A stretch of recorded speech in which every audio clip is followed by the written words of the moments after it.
ఇక్కడ వీళ్ళందరూ కూర్చొని ఏం చేస్తున్నారు తెలుసా? పిండ ప్రదానం చేస్తున్నారు. ఇక్కడ ఉండే రాక్షసుడికైనా చేస్తారు. అదేంటి రాక్షసుడికి పిండ ప్రదానం చేయడం అని అనుకుంటున్నారా? ఈ ప్రాంతంలో ఉండే రాక్షసుడికి పిండ ప్రధానంగా ఆహారాన్ని ఎప్పుడైతే అందించమో ఆ రోజున ఆ రాక్షసుడు బయటకు వస్తాడంట. అందుకే లాక్డౌన్ టైంలో కూడా ఎవరో ఒకరు ఇక్కడ పిండ ప్రదానం చేస్తూనే ఉండేవారు. ఈ ప్రాంతానికి మనం గనక వస్తే స్వయంగా మహావిష్ణువు ఈ భూమి మీద రెండవసారి పాదం పెట్టిన పుణ్యమైన ప్రదేశాన్ని చూడవచ్చు. ఈ ఆలయాన్ని విష్ణుపాద ఆలయం అని పిలుస్తారనమాట. ఇది బీహార్ లోని గయాలో ఉంటుంది. మన తెలుగు రాష్ట్రాల నుంచి ఇక్కడికి రావడానికి ముందుగా మనం కాశీ రీచ్ అయితే కాశీ నుంచి బస్సులు వెళ్తూ ఉంటాయి. 1 డే ట్రిప్ గా ఇక్కడికి వచ్చేయచ్చు. నేను కూడా అలాగే బస్ లో వచ్చానమాట.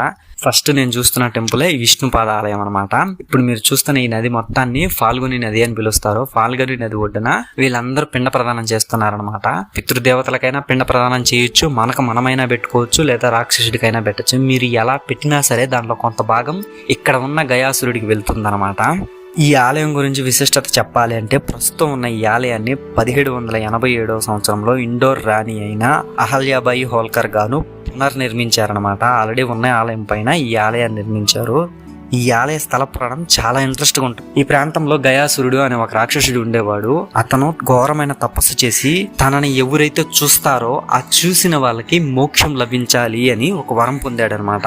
అలా వరం పొందడం వలన చాలా మంది ఆయనను చూసి మోక్షాన్ని పొంది స్వర్గానికి వెళ్ళడం మొదలు పెట్టారు. అలా వెళ్ళడం వలన పాపులు కూడా ఎక్కువైపోతున్నారు స్వర్గంలో అని తెలిసి దేవతలందరూ వచ్చి మహావిష్ణువుకి చెప్పగా ఆ మహావిష్ణువు నేరుగా ఈ ప్రాంతానికి వచ్చి ఆ గయాసురుడి గుండెల పైన తన్ని అతన్ని ఈ భూమిలోకి అదింపెట్టాడు అనమాట. అందువలన ఇక్కడ ఆ మహావిష్ణువు యొక్క పాదం ఏర్పడింది. నేటికి కూడా ఈ ఆలయంలో ఆ మహావిష్ణువు పాదానికే పూజ చేస్తూ ఉంటారు. అలా తొక్కిన తరువాత గయాసురుడు ఒక మాట అడిగాడు అనమాట. స్వామి, నేను ఏ తప్పు చేయలేదు కదా, అయినా నన్ను ఎందుకు చావు అంటే నీ వల్ల జీవ మరణాలకి ఇబ్బంది కలుగుతుంది, అందుకే ఇలా చేశాను అని చెప్పాడు. నాకు ముక్తి లేదా అని అడిగితే ఉంటుంది. ఎవరైతే నీకు ఇక్కడ ఆహారం పెట్టడం మానేస్తారో ఆ రోజు నీకు ముక్తి లభిస్తుంది, బయటకు వస్తావు అని చెప్పాడనమాట. అందుకని ఆ రోజు నుంచి నేటికి కూడా ఇక్కడ ఎవరో ఒకరు పిండ ప్రదానం చేస్తూనే ఉన్నారు. లాక్డౌన్ టైంలో కూడా ఇక్కడ పిండ ప్రదానం చేశారు అంటే మీరు నమ్మగలరా? అప్పట్లో మహావిష్ణువు ఆ గయాసురుడిని భూమిలోకి అణిచివేసినప్పుడు ఆ గయాసురుడు ఎంత పెద్దగా ఉండేవాడో తెలుసా?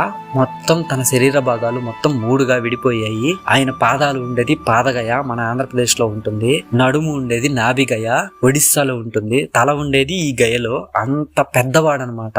అతని తల మీద కాలు వేసి మహావిష్ణువు ఈ భూమిలో దన్నాడు. నేటికి ఆ పాదం ఇక్కడే ఉంటుంది. ఆ పాదం మొత్తం 40 సెంటీమీటర్ల వెడల్పు ఉంటుందన్నమాట.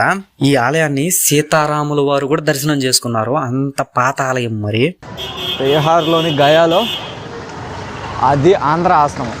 మన తెలుగు వాళ్ళదే, తెలుగు మాట్లాడతారు, హ్యాపీగా రూమ్స్ ఇస్తారు. మన వాళ్ళు ఎవరైనా బీహార్ కానీ వస్తే తెలుగు వాళ్ళ ఆశ్రమం కావాలా, తెలుగు ఫుడ్ కావాలంటే ఇక్కడికి వస్తే చాలు, ఆశ్రమం ఇస్తారు.